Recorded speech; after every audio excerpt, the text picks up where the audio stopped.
1 Kings chapter 7. It took Solomon 13 years, however, to complete the construction of his palace. He built the palace of the forest of Lebanon 100 cubits long, 50 wide, and 30 high, with 4 rows of cedar columns supporting trimmed cedar beams. It was roofed with cedar above the beams that rested on the columns, 45 beams, 15 to a row. Its windows were placed high in sets of 3, facing each other. All the doorways had rectangular frames. They were in the front part in sets of 3, facing each other. He made a colonnade 50 cubits long and 30 wide. In front of it was a portico, and in front of that were pillars and an overhanging roof. He built the throne hall, the hall of justice, where he was the judge, and he covered it with cedar from floor to ceiling. In the palace in which he was to live, set farther back, was similar in design. Solomon also made a palace like this hall for Pharaoh's daughter, whom he had married. All these structures, from the outside to the great courtyard, and from foundation to eaves, were made of blocks of high-grade stone, cut to size and smoothed on the inner and outer faces. The foundations were laid with large stones of good quality, some measuring 10 cubits and some 8. Above were high-grade stones, cut to size, and cedar beams. The great courtyard was surrounded by a wall of 3 courses of dressed stone, and 1 course of trimmed cedar beams, as was the inner courtyard of the temple of the Lord with its portico. King Solomon sent to Tyre and brought Hiram, whose mother was a widow from the tribe of Naphtali, and whose father was from Tyre and a skilled craftsman in bronze. Hiram was filled with wisdom, with understanding, and with knowledge to do all kinds of bronze work. He came to King Solomon and did all the work assigned to him. He cast 2 bronze pillars, each 18 cubits high and 12 cubits in circumference. He also made 2 capitals of cast bronze to set on the tops of the pillars. Each capital was 5 cubits high. A network of interwoven chains adorned the capitals on top of the pillars, 7 for each capital. He made pomegranates in 2 rows encircling each network to decorate the capitals on top of the pillars. He did the same for each capital. The capitals on top of the pillars in the portico were in the shape of lilies, 4 cubits high. On the capitals of both pillars, above the bowl-shaped part next to the network, were the 200 pomegranates in rows all around. He erected the pillars at the portico of the temple. The pillar to the south was named Jachin, and the one to the north Boaz. The capitals on top were in the shape of lilies, and so the work on the pillars was completed. He made the sea of cast metal, circular in shape, measuring 10 cubits from rim to rim, and 5 cubits high. It took a line of 30 cubits to measure around it. Below the rim, gourds encircled it, 10 to a cubit. The gourds were cast in 2 rows in one piece with the sea.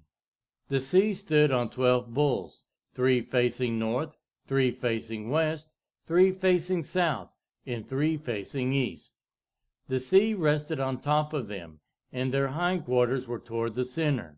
It was a handbreadth in thickness, and its rim was like the rim of a cup, like a lily blossom. It held 2,000 baths. He also made 10 movable stands of bronze. Each was 4 cubits long, 4 wide, and 3 high. This is how the stands were made.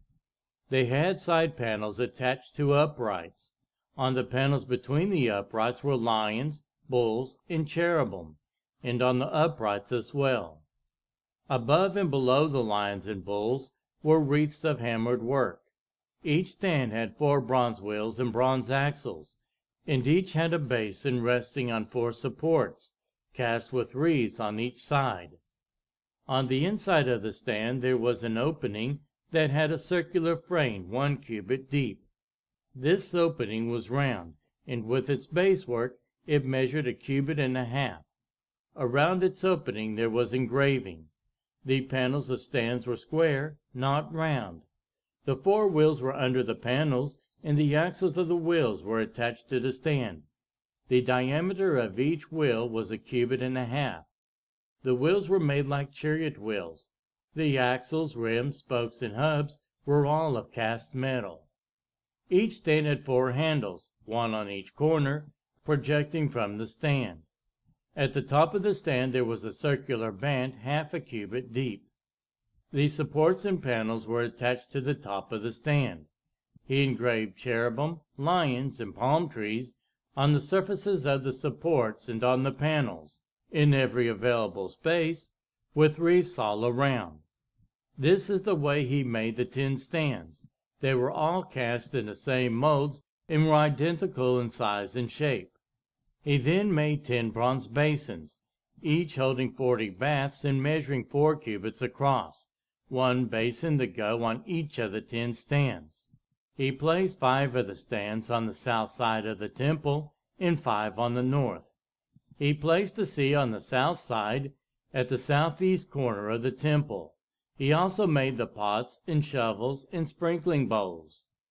So Hiram finished all the work he had undertaken for King Solomon in the temple of the Lord.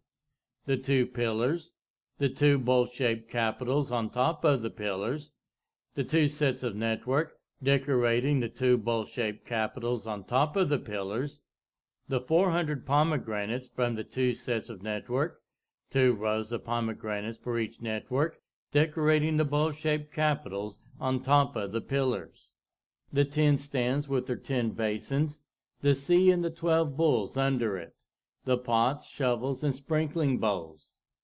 All these objects that Hiram made for King Solomon for the temple of the Lord were of burnished bronze. The king had them cast in clay molds in the plain of the Jordan between Succoth and Zerathon. Solomon left all these things unweighed because there were so many. The weight of the bronze was not determined. Solomon also made all the furnishings that were in the Lord's temple: the golden altar, the golden table on which was the bread of the presence, the lampstands of pure gold, 5 on the right and 5 on the left in front of the inner sanctuary, the gold floral work and lamps and tongs, the pure gold basins, wick trimmers, sprinkling bowls, dishes, and censers, and the gold sockets for the doors of the innermost room, the most holy place, and also for the doors of the main hall of the temple.